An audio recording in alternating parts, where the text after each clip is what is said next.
Hi friends, today we are going to read The Three Bears by Paul Godin.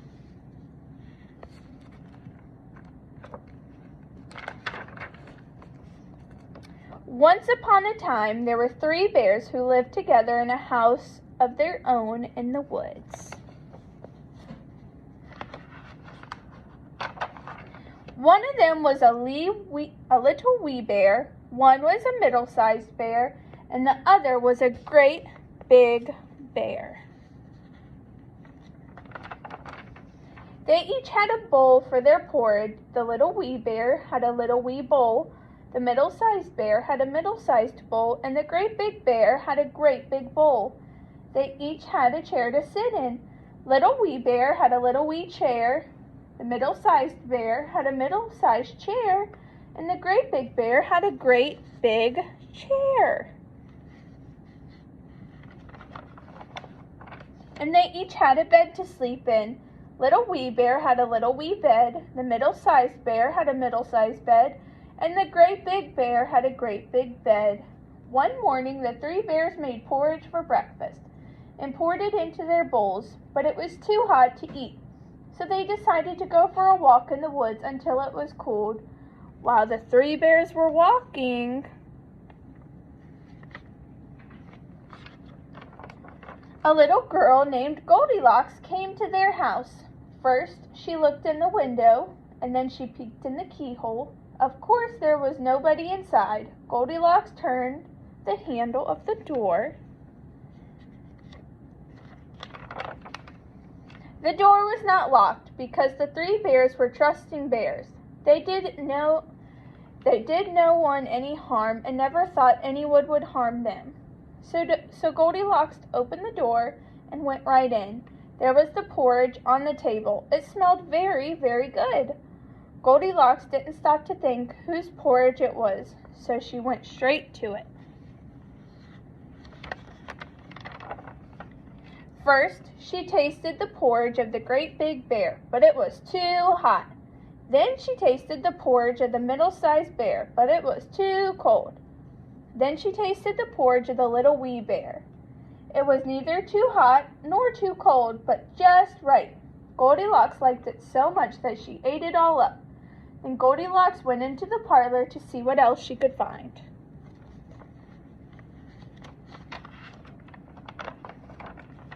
There were the three chairs. First she sat down in the chair of the great big bear, but it was too hard. Then she sat down in the middle chair of the middle-sized bear, but it was too soft. Then she sat down in the chair of the little wee bear. It was neither too hard nor too soft, but just right. Goldilocks liked it so much that she rocked and rocked until the bottom of the chair fell out. Down she went, plump on the floor. Goldilocks went into the bedroom where the three bears slept.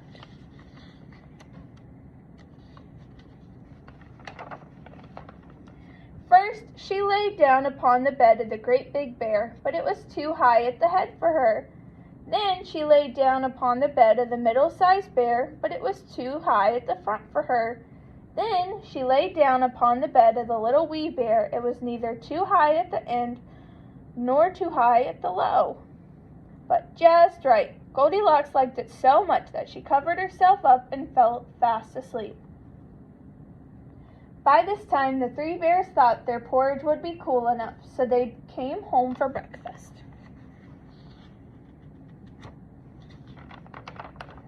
Goldilocks had left the spoon of the great big bear in his porridge bowl. He noticed it first thing. "Somebody has been tasting my porridge," he said in his great big voice. Goldilocks had left the spoon of the middle-sized bear in her porridge bowl too. "Somebody has been tasting my porridge," said the middle-sized bear.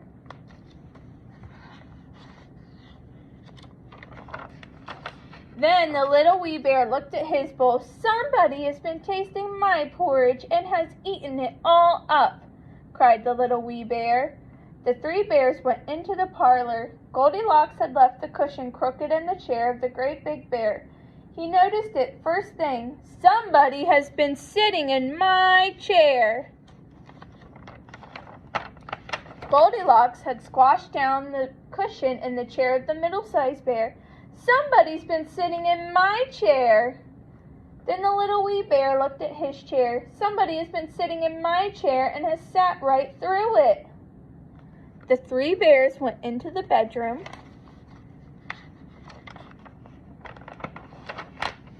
Goldilocks had pulled the pillow of the great big bear out of place. He noticed it first thing. Somebody has been lying in my bed, said the great big bear in his great big voice. Goldilocks had pulled the blanket off of the middle-sized bear out of place. Somebody's been lying in my bed. Then the little wee bear looked at his bed. Somebody has been lying in my bed, and here she is, cried the little wee bear. This woke Goldilocks up at once. There were the three bears, all staring at her. Goldilocks was so frightened that she tumbled out of bed and ran to the open window. Out she jumped, and she ran away as fast as she could, never looking behind her. No one knows what happened to Goldilocks after that. As for the three bears, they never saw her again. The end.